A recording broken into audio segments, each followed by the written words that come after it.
इस वीडियो में आपको इस पाठ में आए प्रश्नों के लिखित उत्तर मिलेंगे। नमस्कार सभी को, हिंदी कला केंद्र में आपका स्वागत है। अगर आप इस चैनल पर नए हैं तो पहले इसको सब्सक्राइब करें व बेल आइकन को दबाना ना भूलें ताकि नए वीडियो का नोटिफिकेशन सबसे पहले आपको मिले।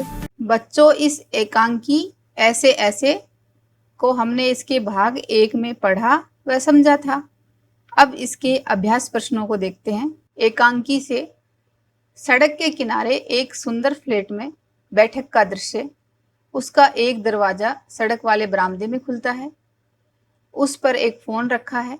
इस बैठक की पूरी तस्वीर बनाओ। तो आपने जो एकांकी में पढ़ा था इस बैठक के बारे में, उसको एक बार फिर से देखते हैं। फिर इसके अनुसार आप बैठक की पूरी तस्वीर बनाओ। बैठक अर्थात बैठने का कमरा, गेस्ट रूम।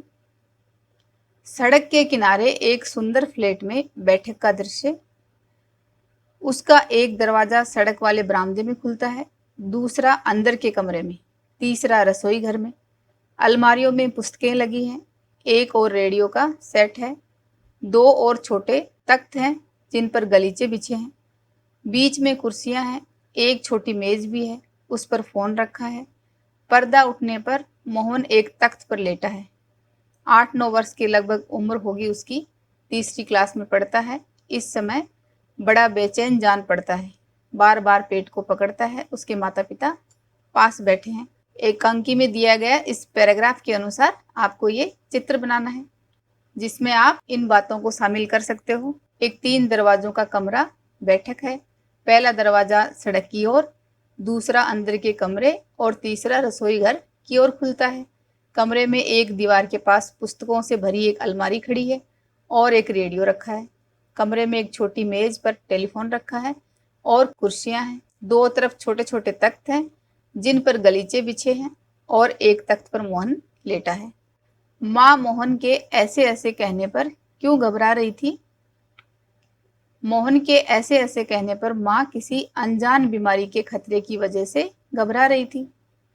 माँ को लग रहा था कि मोहन की तबीयत बहुत ज्यादा खराब है, वरना मोहन बहुत ही चंचल और नटखट बच्चा था। दूसरी तरफ माँ को उसकी बीमारी की वजह का अंदाजा भी नहीं हो रहा था। दूसरी तरफ माँ को उसकी बीमारी की वजह का अंदाजा नहीं हो पा रहा था। ऐसे कौन कौन से बहाने होते हैं जिन्हें मास्टर जी एक बार में सुनकर समझ जाते हैं? ऐसे कुछ बहानों के बारे में लिखो। वैसे तो बहाने भी वक्त के साथ साथ बदलते रहते हैं, फिर भी कुछ बहानों को मास्टर जी एक बार में ही समझ जाते हैं। जैसे, तो आप कौन कौन से बहाने बनाते हो उन सबको लिख सकते हो, जो कि कुछ इस तरह हो सकते हैं। मैंने काम कर लिया था परंतु कॉपी लाना भूल गई। कल हमारे घर में बिजली नहीं थी। कल मैं बीमार थी। हमारे घर मेहमान आ गए थे। मेरा इंटरनेट नहीं चल रहा था। और भी बहुत सारे। अनुमान और कल्पना। जब तुम्हारी तबीयत खराब होती है तो तुम्हारे घर वालों का व्यवहार तुम्हारे प्रति कैसा रहता है, इसे शिक्षक को बताओ। तो जो व्यवहार आपके साथ होता है उसको लिखना है। जैसे, जब मेरी तबीयत खराब होती है तो मेरे घर वालों का व्यवहार मेरे प्रति बहुत ही संवेदनशील रहता है। सब मेरी तबीयत के बारे में बार बार पूछते हैं और अपनी हर तरफ से हर संभव सहयोग देते हैं। खासकर मेरी मम्मी मेरे खाने पीने का पूरा ख्याल रखने के साथ साथ दवाइयों की खुराक भी वक्त पर खिलाती है। मान लो कि तुम मोहन की तबीयत पूछने जाते हो। तुम अपने और मोहन के बीच की बातचीत को संवाद के रूप में लिखो। तो ये आपको अपने मन से लिखना है। जैसे, मैं, मोहन, कैसे हो? सुना है तुम्हें कोई अजीबोगरीब बीमारी हो गई थी। मोहन, मजाक छोड़ यार, बस मेरे पेट में ऐसे ऐसे हो रहा था। मैं, ऐसे ऐसे? ये कौन सी नई बीमारी है? मोहन, क्या बताऊं, मुझे खुद कुछ समझ नहीं आ रहा था। मैं, डॉक्टर साहब को नहीं दिखाया? मोहन, डॉक्टर, वैद्य, पड़ोसी सब ने अपनी अपनी राय दे दी थी।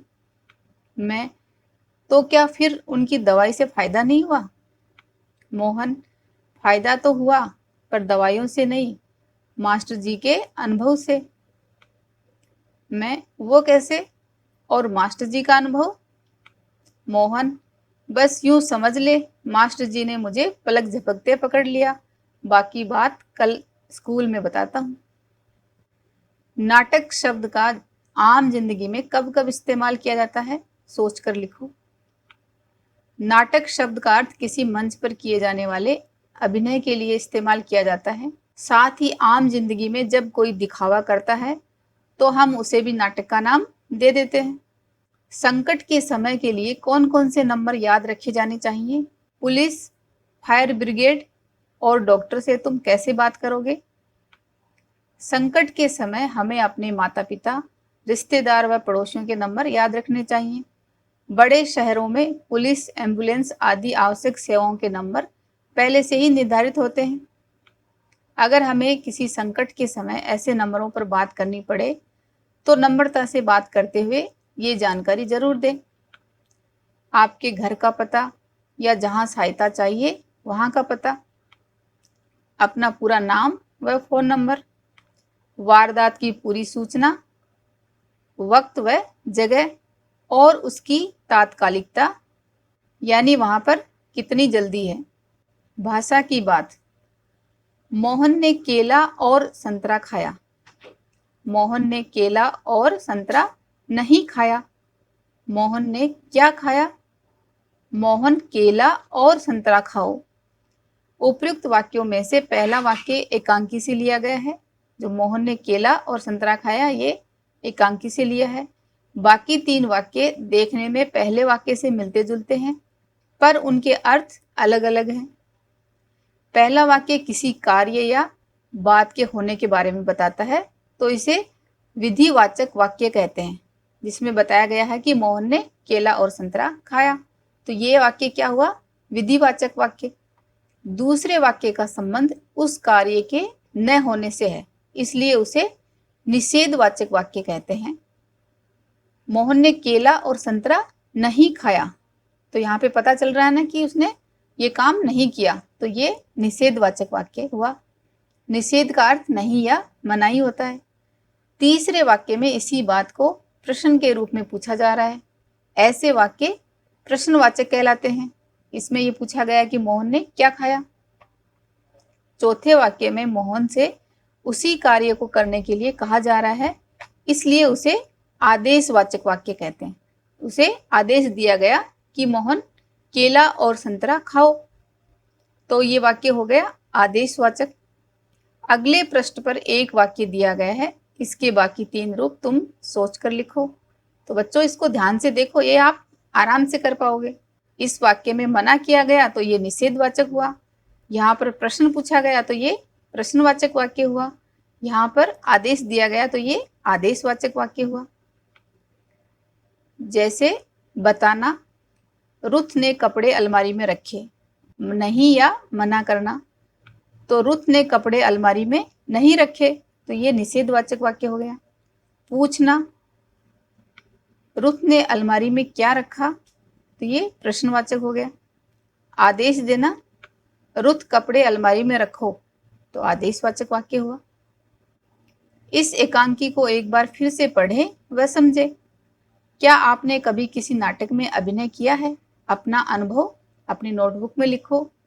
क्या आपने भी कभी इस प्रकार का कोई स्कूल ना जाने का बहाना बनाया है? अपना किस्सा दोस्तों को बताओ, या आप चाहो तो मुझे कमेंट बॉक्स में लिखकर बता सकते हो। सुझावों व सुधारों के लिए कमेंट बॉक्स में लिखें। अगर हमारे वीडियो बन ही रहे हैं आपके फेवरेट, तो फिर क्यों ना करें इनको लाइक, सब्सक्राइब और रिकमेंड। हमें और बेहतर बनाने के लिए आप कर सकते हैं कमेंट। धन्यवाद।